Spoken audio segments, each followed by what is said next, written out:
Hi everyone, I'm asked by a lot of my students and apprentices and actually members of the public, who can they trust now on the internet. Now this is not a new thing when it comes to financial scams. I mean, ever since I wrote this 20 odd years ago, so don't buy the book, it's 20 years old, for the Financial Times, this book, I'd been investigating, what you can trust, how you decide what can be trust. So let me share some of the latest updates with you. Look, I'm afraid anything binary options related, you're just going to have to assume it's a scam. I'm sorry, binary options could have been done honestly, but brokers just keep messing it up. So I'm afraid I'm not going to trust anything which is binary options related, and the Financial Conduct Authority, the UK regulator, pretty much says the same thing. Okay, so that's rule number one. Binary options, stay clear, no matter how wonderfully enticing and seductive it ever sounds, all right? And a common scam that these brokers do, I'll tell you in a second, to lure people in. Now, the other problem is the Cyprus Securities and Exchange Commission. Okay, they're a legitimate organization. They try their best. It's just that they're a rubbish regulator. All right, because time after time, I've got people coming to me, maybe people who've, read my stuff in the Financial Times or seen me on Bloomberg or the BBC, and they say, I've just been ripped off by a broker, and lo and behold, they're regulated by the Cyprus Securities and Exchange Commission. So there might be some honest brokers regulated by CySec. Don't take the risk. Leave it. I only want ones regulated by the Financial Conduct Authority or the Australian regulator, or by the American, by the SEC. Okay, if it's not one of those, not interested. Another common scam is with brokers. What they will do, and here's an example found on the internet of a scam. What they will do is they'll say to you, hey, they'll call you up. Okay, if you enter your phone number anywhere on the internet, you're going to get a call from a cold call from a broker. That's a scam. Put your phone down. It's a scam. Okay? Whenever they call you up, they're not allowed. It's illegal. It's a criminal offense. The second thing they'll do, should you listen to them, is they'll say to you, hey, Alpesh, we've got a great opportunity. Put some money into it. So, lo and behold, what do? You'll put some money into the trade. 50-50, it goes up, in which case they go, hey, put some more in. See, I told you we're great. Or if it goes down, they'll say, oh, let's try one more. Okay, either way, they're going to take your money because they're on the other side of the trade. Okay, that's if they even bother to do any of that. Most of them will take your money and run. All right, so stay clear of those brokers and Ponzi schemes where they call you up, or if they're Cyprus regulated. They've got to be FCA, like I said, or otherwise. So here's one. Right? And they're not the only ones. There's another one I want to show you as well, another common scam. And it's where companies create fake review sites because they know people will go on Google and type in the words XYZ review. So they know as soon as somebody types that word in, they must be questioning whether or not they should use the services of XYZ.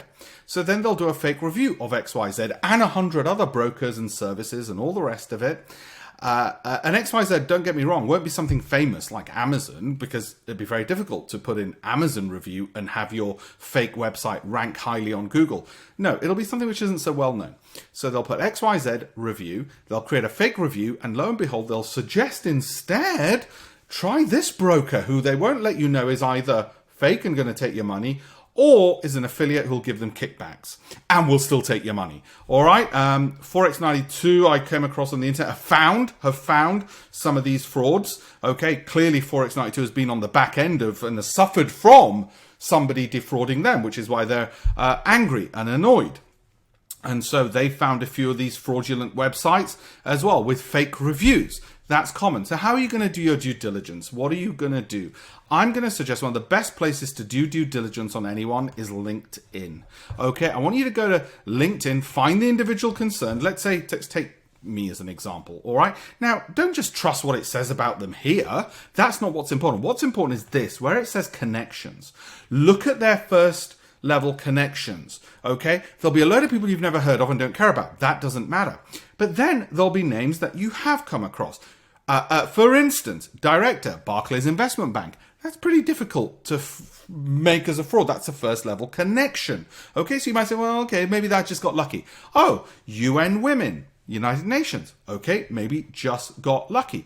Keep going till you find about 4 or 5 names you've heard of. Oh, wait a minute. Francine Lacroix, first level connection to Alpesh, anchor at Bloomberg. Maybe she hit the connection button by mistake. So let's keep going until we find more. Wait a minute. Deputy London Bureau Chief, Ruth David at Bloomberg. Keep going, keep going. Julia Chatterley, CNBC anchor.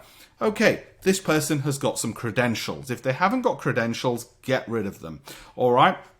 But that's not enough. That's not enough. You've got to, of course, I mean, just because somebody's connected doesn't mean they're any good at what they do. The other thing you need to know about that individual on LinkedIn is, okay, let's see evidence. When they say, oh, as seen on BBC, everybody lies about that, and CNBC and all the rest of it. Where's the videos? Where's the images? Where's the proof? Where's their body of work? All of that should be on LinkedIn. It's free anyway to find on LinkedIn. If it's not there, then you know. Then, of course, you can look at their experience if you wish, but anybody could say they're working at Downing Street or with the government or whatever. You need to see the work. Where's the images? Where's the proof?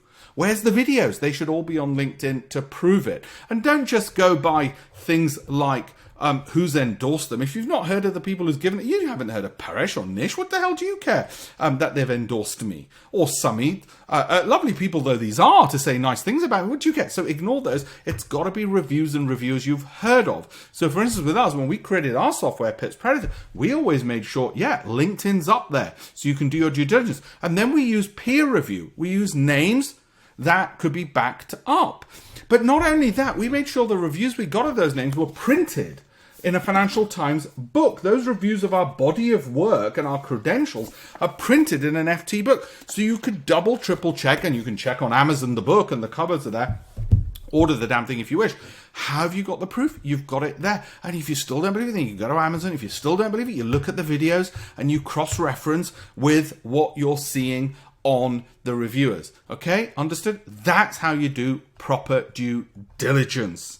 I'm afraid that's the level you've got to go to. If you don't want to go to that level, it's your money you're losing. So just be careful out there. The scammers are getting more and more shrewd. Like I said, the latest thing is fake review sites.